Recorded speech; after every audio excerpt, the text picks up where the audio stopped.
El día de hoy nos toca hablar sobre un tema muy importante que es la familia y la codependencia. Este tema es importante por el hecho de que no solamente el adicto, la persona enferma está internada, sino que también la familia cumple un rol importante en su internamiento. Y es importante poder abordar este tema. Empecemos porque es la codependencia, ¿no? Se considera una persona codependiente aquella persona que tiene algún familiar o una relación cercana de pareja. Les voy a pedir, por favor, que apaguen sus micros para que me puedan escuchar. Gracias. Con la enfermedad de químico-dependencia, ¿no? Si entendemos por una persona que es adicta, ya sea por el consumo de alcohol, algún fármaco independiente, en este caso las sustancias de drogas, llegando a desarrollar actitudes maladaptativas dentro de la relación y sufrimiento emocional. No solamente aquí el paciente es la persona adicta, sino que la familia se integra, ¿no? La familia muestra un vínculo, llega a desarrollar actitudes de una relación de sufrimiento, no solamente a nivel emocional, sino a nivel psicológico. La principal característica del codependiente o del familiar que tiene esta codependencia es su hipertolerancia. ¿Por qué hipertolerancia? Refiriéndose a la capacidad de soportar emociones o situaciones que otras personas no tolerarían por un tiempo prolongado. ¿A qué define eso? Que en algún momento, en algunas situaciones, la persona o el adicto o el paciente ha estado en situaciones de riesgo que ustedes lo han ido a buscar, han ido a ver cómo ha estado esta persona y no pueden creer a tal magnitud a donde ellos han llegado, ¿no? Ya sea perderse días, ya sea estando en lugares no correctos, un tema de, por ejemplo, puede ser las calles, pueden ser en fumaderos, etcétera, y ustedes soportando o tolerando todo eso, les llega a afectar también emocionalmente. Actitudes maladaptativas, ¿no? En este caso, de las personas codependientes, hay una sobreprotección, responsabilizarse por el bienestar de los demás y mentir por otras personas. En algún momento, ¿no? Ustedes, al no afrontar esa situación, han llegado a mentir, han llegado, digamos, a sobreprotegerlo, a responsabilizarse o autoculparse de esa decisión del paciente, ¿no? A veces yo tengo a mi familia, ¿no? Que me dice, ¿no? Psicóloga, yo me siento mal, me siento culpable, yo soy realmente, digamos, la que gestionó todo eso, no estuve con él en sus momentos malos y buenos. Pero eso no es lo correcto, porque al contrario, si a pesar que nosotros hemos tenido fallas, nosotros tenemos que también afrontar esas fallas y reivindicarse, que es lo más correcto y adecuado para el paciente. La sobreprotección es una actitud, ¿no? Maladaptativa de la persona codependiente. También la necesidad de control, ¿no? A veces cuando nuestros hijos se desbordan por estas conductas inadecuadas, tendemos a chequearlos, tendemos a revisarlos todo el tiempo, a estar en alerta, tendemos a corregirlos y a cambiar a los demás. A cambiar a los demás digamos, es la definición de que si mi hijo está con otro tipo de personas, yo no voy al hecho de actuar con mi hijo, sino voy a actuar con esas personas para que se alejen de mi hijo y ya no lo fomenten al consumo. Entonces, hay una necesidad de control. La persona codependiente quiere controlar todo lo que le pasa al paciente o al adicto. Rescatar, sacar, entre comillas, de los problemas a los demás. Ustedes piensan que pueden rescatar al paciente o al adicto, ya sea de cualquier forma, pero la mejor forma es teniendo un acompañamiento psicológico y un acompañamiento psiquiátrico para que esta persona y ustedes puedan reconocer en qué situaciones podrían afrontar o qué en situaciones ellos pueden, digamos, ser conscientes de su enfermedad y asimilar este tratamiento. Tenemos también a la pérdida de límites. Como padres, ¿no? ¿Hasta dónde me corresponde ser papá? ¿Hasta dónde me corresponde poder soportar por ser tolerante? Incapacidad de decir no. A veces los papás, ¿no? Son muy permisibles, ¿no? Son muy tolerantes, ¿no? También renuncian a sus propias necesidades, ¿no? Si yo como mamá me falta o estoy teniendo un día malo o no estoy trabajando actualmente, de donde sea saco para que mi hijo también esté bien. Pero el hijo, al ser una persona manipuladora, realmente no lo valora y ese dinero que ustedes le entregaban o le destinaban a su hijo, ellos iban más que todo a buscar amigos de consumo y a fumar, ¿no? y a drogarse con sustancias psicoactivas. También tenemos una baja autoestima, las familias codependientes también tienen una baja autoestima, miedo al abandono, hay inseguridades, hay una disminución de su autovaloración y respeto. Es importante también al reconocer, ¿no? Hasta dónde pude ser capaz que esta persona, ya sea mi hijo, mi familiar, pueda pisotearme, pueda menospreciarme, pueda no valorarme como persona, porque yo he sufrido tanto, yo he sido tan tolerante que no me he querido, no he desarrollado mi amor propio. Y es una mala actitud maladaptativa. También tenemos la tolerancia alta, ¿no? Ese que se refiere a la hipertolerancia, que aguantan, toleran actitudes de otras personas, permite que se les invada, ¿no? Al estar con una persona de consumo ya ustedes pierden, digamos, ya pierden la autoestima, ya pierden la motivación y la toma de decisiones, porque ya el paciente o el adicto está tomando la decisión por ustedes. Y ustedes aguantan, ustedes toleran esta situación para que su hijo o el paciente no, digamos, no recaiga en otras sustancias más invasivas. Y por último, tenemos también el funcionamiento en espejo, ¿no? Ejemplo, si él o ella está bien, yo estoy bien, pero si están mal, yo estoy peor. A veces la familia recurre, ¿no?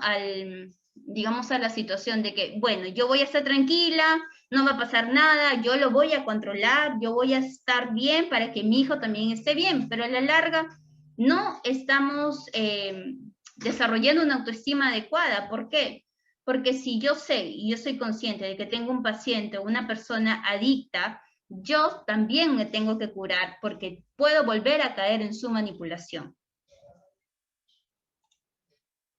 ¿Emocionalmente los codependientes sufren? Claro que sí, yo entiendo, me imagino, yo le hablo bastante con la familia, con mis pacientes, de mis familiares, sufren al no tener a sus hijos, sufren al pensar y a sentir, ¿no? Al recordar esos malos tratos que ellos tuvieron con la familia. Hay una culpa, claro que sí, ustedes sienten culpa, ¿no? Si no hago esto o aquello, y si le pasa algo, tendré yo la culpa. A veces uno se mortifica de que el hijo o la persona esté aquí en un centro, pero al contrario, ¿no? El centro lo que hace es trabajar emocionalmente y conductualmente para que ellos se puedan rehabilitar. Hay una culpa de por medio del cual no deben de sentir, porque si no se detectó esto anteriormente, ahora lo estamos haciendo. El miedo, ¿no? A las actitudes, a la certidumbre, ¿no? Hay familias con las que trabajo, mi psicóloga, ¿estará bien? Psicóloga, esto le pasará. No hay que tener miedo. Psicóloga, si sale, puede tener una represión con mi persona. No hay que tener miedo, porque esta persona al momento de salir, sale rehabilitado y sale, digamos, con un pensamiento más amplio, con un pensamiento de que cometí errores y es tiempo de reivindicarme, es tiempo de mejorar, es tiempo de superarme. Y es donde se llama, bueno, en el caso de pre y reinserción, el tema de proyecto de vida, ¿no? Metas a corto, mediano y largo plazo. El resentimiento, también ustedes pueden presentar cierto resentimiento, coraje, incluso vergüenza hacia las personas enfermas, ¿no? Hay una enfermedad hay una codependencia de estas personas, hay un resentimiento de ustedes, ¿no? A veces la familia no maneja muy bien sus emociones y esto le va generando frustración, le va generando dolor, tristeza, incluso vergüenza, ¿no? Porque ya están visualizándose, ¿no? De por qué tuve que soportar esto. Miren bien los síntomas, ¿no? De una persona codependiente, dificultad para establecer y mantener relaciones íntimas sanas. Los pacientes, acá hay bastantes personas que también, o pacientes que han tenido relación, digamos, tóxica con sus parejas. Entonces, hay dificultades de mantener una relación sana con otra persona, ¿no? Si es que no haya un tipo de violencia física o psicológica. También tenemos el congelamiento emocional, hay que ver eso, ¿no? A veces sufrimos tanto, se sufre tanto por el paciente, que ya a nosotros como personas no nos preocupa, ¿no? Dejamos de sentir amor propio, dejamos de sentir una autovaloración de nuestra persona, porque hemos tolerado tanto que nos menospreciamos como seres humanos. El perfeccionismo también es un síntoma de la desvaloración, ¿no? De la persona codependiente, de ser perfecto. El hecho de que si bien mi hijo está rehabilitado, mi hijo está en un internamiento, yo voy a tratar de ser la mejor mamá del mundo, de ser el mejor papá del mundo, ya no va a tener problemas, y eso es falso, porque al paciente, al retirarse de aquí, tiene que seguir un acompañamiento psicológico, tiene que seguir un acompañamiento psiquiátrico. ¿Para qué? Para que se le haga este seguimiento y esta observación que ellos tantos necesitan. Y ustedes como padres también asistir al psicólogo. No existe la persona perfecta, no existe el papá perfecto, el familiar perfecto, al contrario, todos necesitamos ayudas para que la rehabilitación del paciente sea el más óptimo.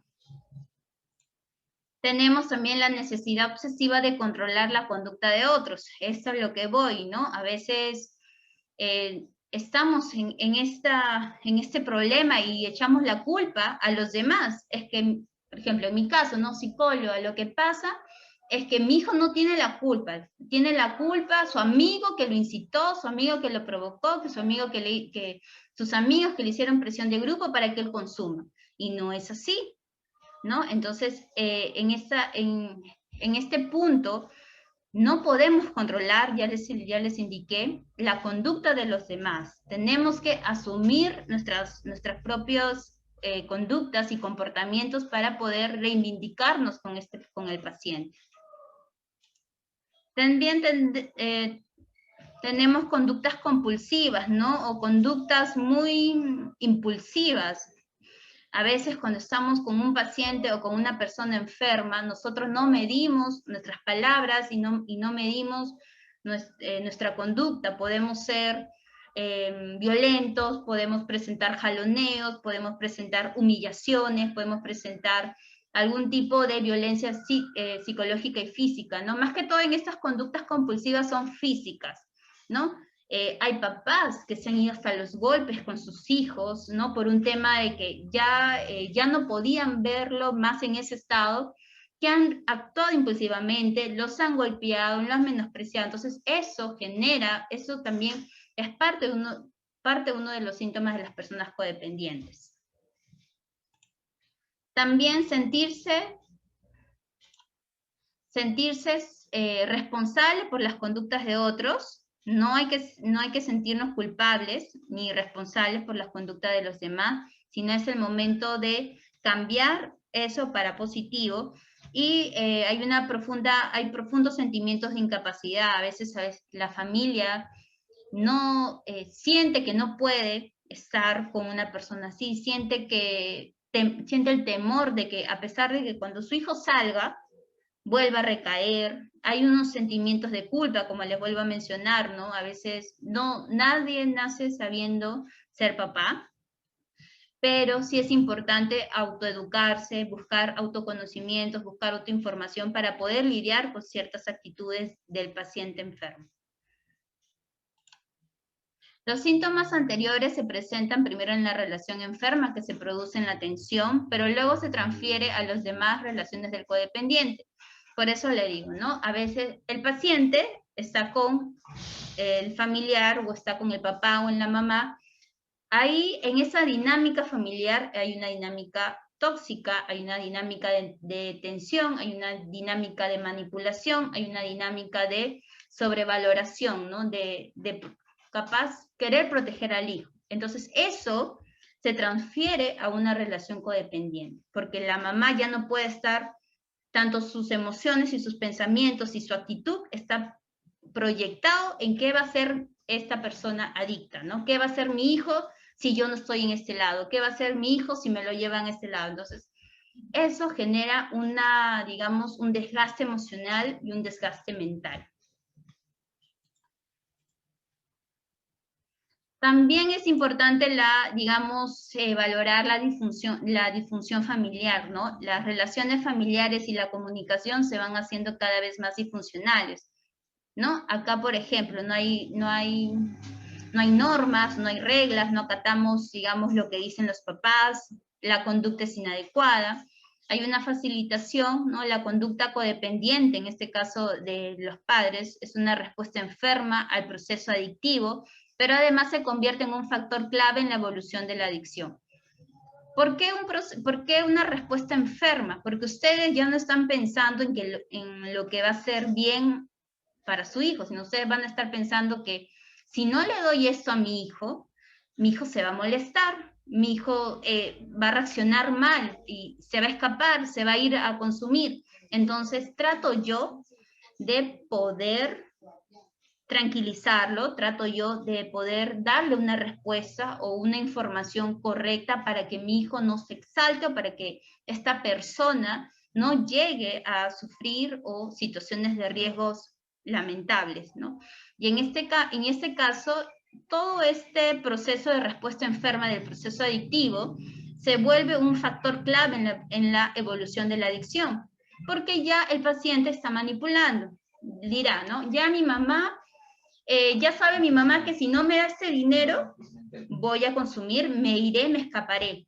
Entonces, ¿qué genera eso en la familia? Una baja autoestima y una enfermedad psicoadictiva al paciente.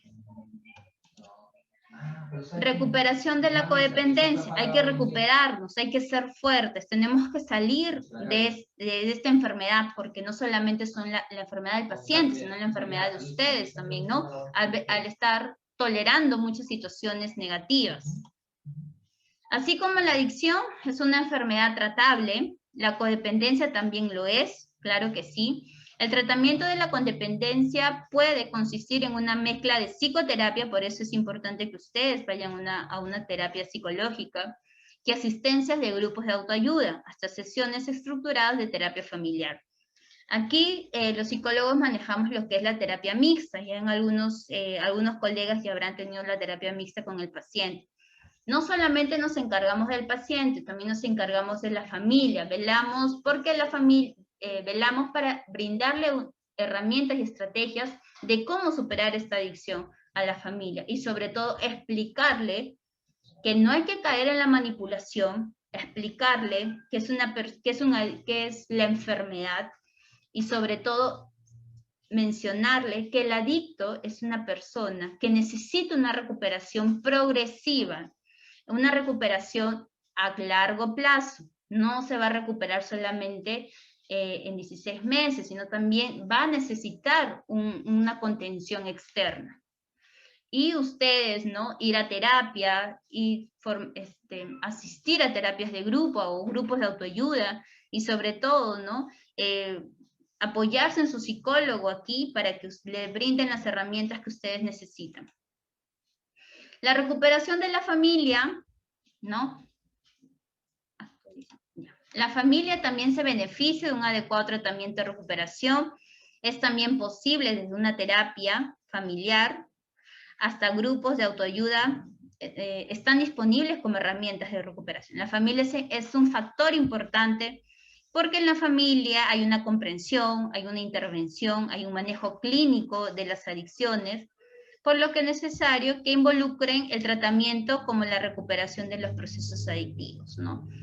A ver, si mi paciente o esta persona adicta ya va a salir, ¿cómo yo voy a tener las herramientas o cómo yo voy a tener las estrategias para poder brindarle una recuperación correcta? Es que yo también asista, es que yo también vaya, digamos, a terapias de grupo, a una terapia familiar. Cuando la familia es muy disfuncional, no solamente el adicto involucra a la persona que está más cercana, ¿no? También involucra, a veces el papá no está presente, involucra al papá, involucra a los tíos, a los primos, a los sobrinos, a factores, digamos, a familiares externos a ellos. ¿Por qué? Porque la persona coadicta, la persona codependiente, están tan sumergido en la hipertolerancia de aguantar todo, que la familia también o los entes externos lo observan. Entonces, es importante una terapia psicológica, sí, es importante asistir a grupos de autoayuda también, porque nos van a brindar, digamos, las herramientas para seguir, digamos, afrontando esta situación. Los roles en la familia del adicto, ¿no?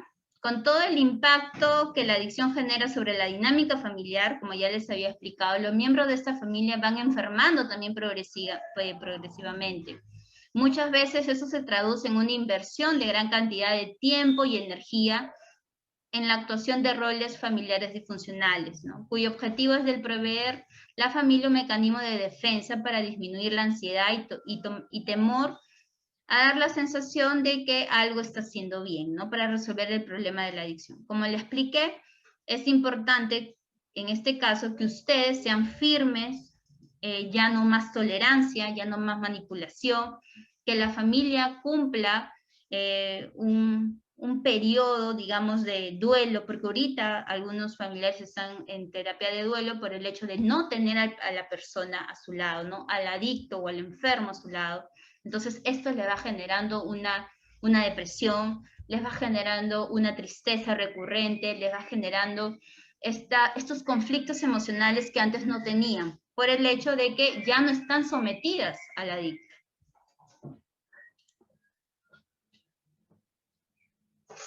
Pero el resultado final es que la adicción se fortalece y la familia se enferma aún, estableciéndose un sistema familiar que gira en torno al adicto. En este caso, cuando cuando la adicción se fortalece, cuando el paciente ya llega a manipular a tal grado que ya uno ha aguantado, ha sido tan tolerante con muchas actitudes y comportamientos, el adicto genera más. El adicto, eso no es su tope, no es su límite, va a querer más. Y en este caso también llegamos en algunos momentos, en algunos periodos al tema del pandillaje, del robo, de la delincuencia. Porque al saber que no tiene la droga o al saber que no tiene esa sustancia más en su cuerpo y la familia en algún momento se niega, el paciente o el adicto va a recurrir a mayores instancias y no va a acatar las normas y las reglas que está dentro de la sociedad. Roles disfuncionales de la familia. Tenemos el rescatador, ¿no? Todos pensamos que existe o que tenemos al familiar que rescata, el rescatador, ¿no? Al salvador, porque él lo va a arreglar todo, ¿no? Yo, por ejemplo, si mi paciente tiene una mamá permisible, una mamá salvadora que quiere solucionar todo, no lo va a hacer porque son seres humanos. Tenemos al cuidador. ¿Quién es la persona del cuidador? Es la persona que más que todo está vigilante, tiene que saber qué es lo que está haciendo el paciente o el adicto, ¿no? Quiere saber cómo está. Ya no es el rescatador el que lo quiere sobreproteger, sino es el cuidador. También tenemos el rebelde, ¿no? Hay familias que son disfuncionales y siempre papá o mamá no siempre va a hacer caso, sino que van a fomentar una disputa, entonces eso el paciente lo va observando. El héroe, parecido al rescatador, que quiere solucionarlo todo, que quiere arreglarlo todo, pero no lo va a poder hacer porque es una persona codependiente. donde también involucran la autoestima y, digamos, la disminución de su autovaloración.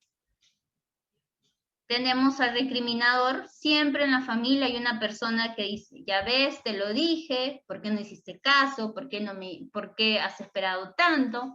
La inquisidora, más que todo yo lo llamo, ¿no? Es la persona que recrimina, la persona que humilla, la persona que de una u otra forma no está ayudando en la recuperación, sino al contrario, está disminuyendo la autovaloración de esa persona que piensa ayudar al adicto.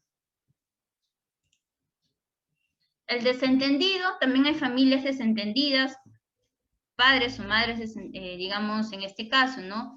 Si bien mi hijo está conmigo, pero tú también eres su papá, tú también tienes que apoyarme. Entonces, en este caso, el papá o la mamá se muestra desentendida con el hijo, ¿no? Con la persona adicta. Bueno, tú lo has cuidado, tú lo has criado, tú trata de ver cómo él se rehabilita, porque yo ahorita no tengo tiempo. Hay esas personas que digamos que son muy negativas para el paciente, y ahí también en el paciente entra la baja autovaloración y la baja disminución de sus habilidades sociales. El disciplinador.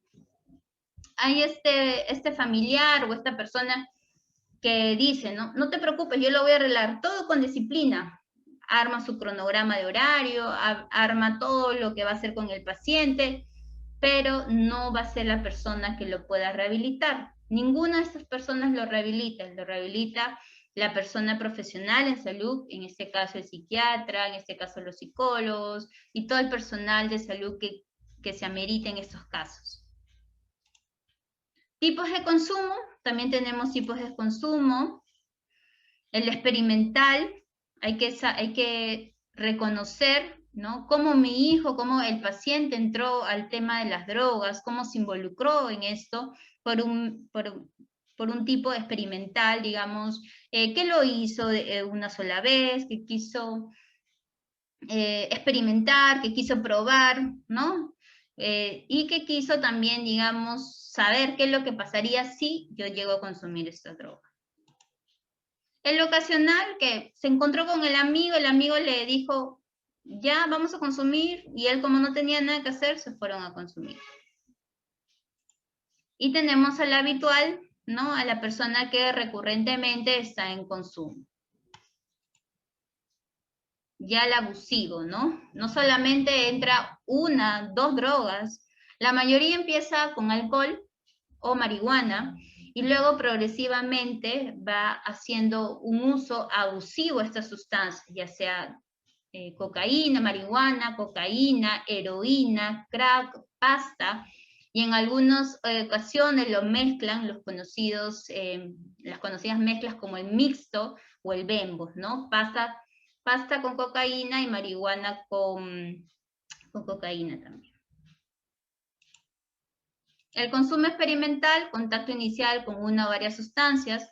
Más que todo, el consumo experimental se da en la etapa de la adolescencia, ¿no? Con mayor frecuencia surge este tipo de consumo, ¿no? Si bien un alto porcentaje no reincide en el mismo, pero sí hay un porcentaje que ya no lo ve experimental, sino que va poco a poco siendo lo más progresivo el uso de sustancias. Las motivaciones pueden ser varias para poder consumir de manera experimental: la curiosidad, la presión de grupo, como les había mencionado, la atracción de lo prohibido, la tentación, la búsqueda de placer desconocido, ¿no? Y el aumento de otras sustancias. Como indicadores de evaluación para definir este tipo de consumo, se considera que el individuo desconoce el efecto de la sustancia. Por eso es importante. ¿Alguien que tenga una pregunta, última pregunta para finalizar, por favor, el taller?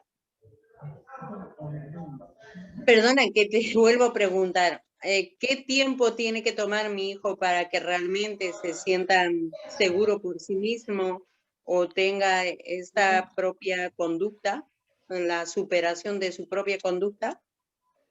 Sí, en superar su propia conducta, digamos que eso lo tiene que manejar su psicólogo, porque su psicólogo lo conoce, sabe en qué estado ha llegado, sabe cómo el paciente, digamos, conducirlo, direccionarlo al tratamiento.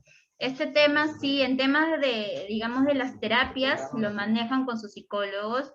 Cada psicólogo tiene una manera de trabajo y ellos, obviamente, el objetivo es que ellos compartir digamos, este periodo de rehabilitación con ustedes, ¿no? Eso sí, por favor, lo manejarían con su psicólogo. Entonces, ¿cuál es la finalidad que yo tengo que escuchar tu...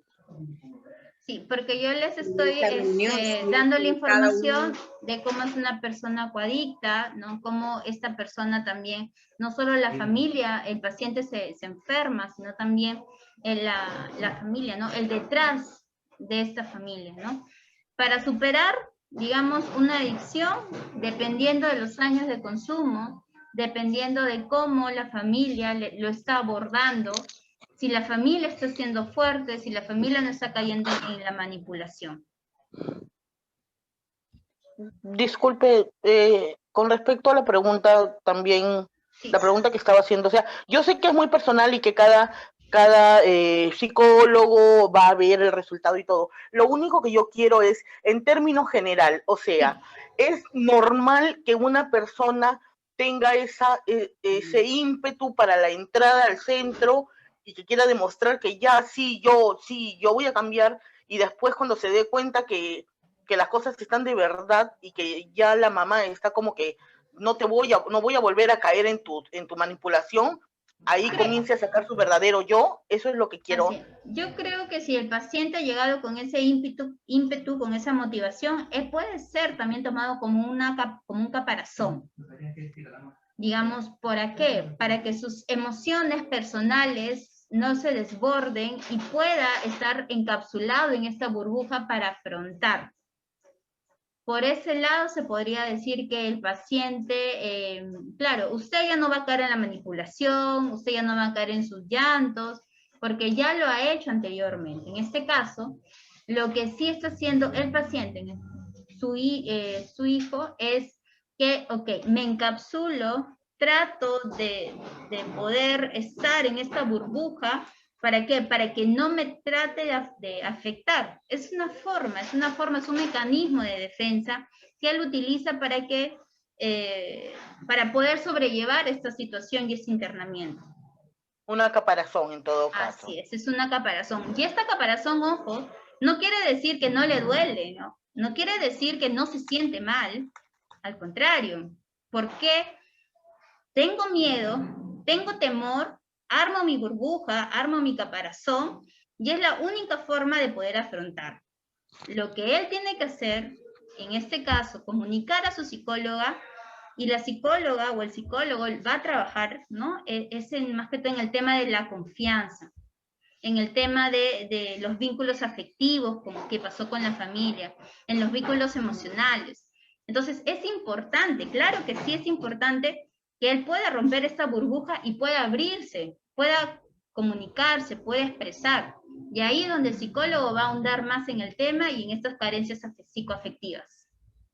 En este caso, sí, el psicólogo que le ha tocado a mi hijo, la verdad es que no me puedo quejar. Mi hijo es un paciente TLP, o sea que no solamente es el consumo, sino es más allá de esto, pero ya quería saber eso porque era como que los 3 primeros o 4 primeros meses él se ha mostrado, pero él ya parecía el fundador del centro y era poco creíble para mí, pero hace, como te digo, hace como 3 o 4 días que tuvimos la terapia, él mostró su cara, ya no quería estar ahí, ya no quería. Entonces es que la coraza se le está cayendo, pues definitivamente. Así es. Le queda solamente avanzar, ¿no? Así es, ¿no? Y ahí es donde el psicólogo entra a tallar, entra a, digamos, a captar todo lo que está pasando con el paciente para que puedan afrontar ambos. Ojo, el paciente y el psicólogo son las personas que afrontan. No solamente es el paciente, es el psicólogo, porque el psicólogo asume la responsabilidad de la rehabilitación. Y la familia también es otro soporte muy importante. Gracias. Gracias. Muy bien, para finalizar, la señora Fran, por favor, ya. Sí, por favor, ¿me escuchan? Buenas tardes, sí. Buenas. Mire, yo soy hermana de Miguel Tacuri. Mi hermano está ahí desde diciembre. Él es adicto al alcohol. Él estuvo en otro centro anteriormente, en donde lo maltrataron, no le daban la comida que le llevábamos, no le daban la fruta y lo castigaban de diferentes maneras. Nosotros nos enteramos de esto después de casi 2 años que él estuvo ahí. Y tampoco no lo dejaban interactuar con la familia. Cuando lo visitábamos estaba siempre alguien del centro parado ahí escuchando todo lo que nosotros hablábamos con él. Entonces él no tenía oportunidad de decir no, qué era lo que pasaba. Pero siempre lo veíamos como dice la señora anteriormente, ¿no? Que su hijo primero entró y los 4 primeros meses él quería quedarse ahí mucho tiempo, pero después ahora lo ve con una cara diferente. Entonces lo veíamos a mi hermano siempre así y al final tuvimos que indagar por nuestra cuenta qué era lo que pasaba y bueno, en ese centro los maltrataban a los chicos. No les daban las terapias que ellos decían ni nada. Entonces, esas cosas yo quisiera por favor que nos expliquen bien cuál es el sistema, porque también he sabido de que hay restricciones para llevarles diferentes tipos de comida.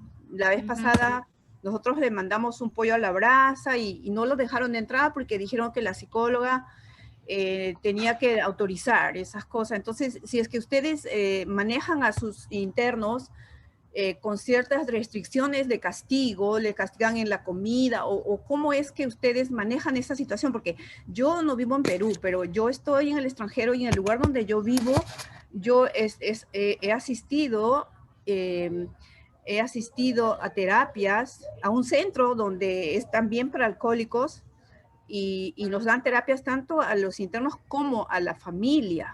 Entonces, a mí me han dado a seguir, le llaman 12 pasos. Entonces, se hace el primer paso en donde el adicto tiene que reconocer que es adicto y no la escucho. Se fue la red. Estaba bien ese punto, que ahí también le lleva a mi hija y no le dan a mi hijo también. ¿Ahora me escucha? ¿Ahora sí? Ok, ahora entonces la familia y tanto el interno como la familia hacen esos 12 pasos basados en lecturas de la Biblia y en terapias psicológicas, pero básicamente a nosotros nos han dicho, porque yo ahora sigo ese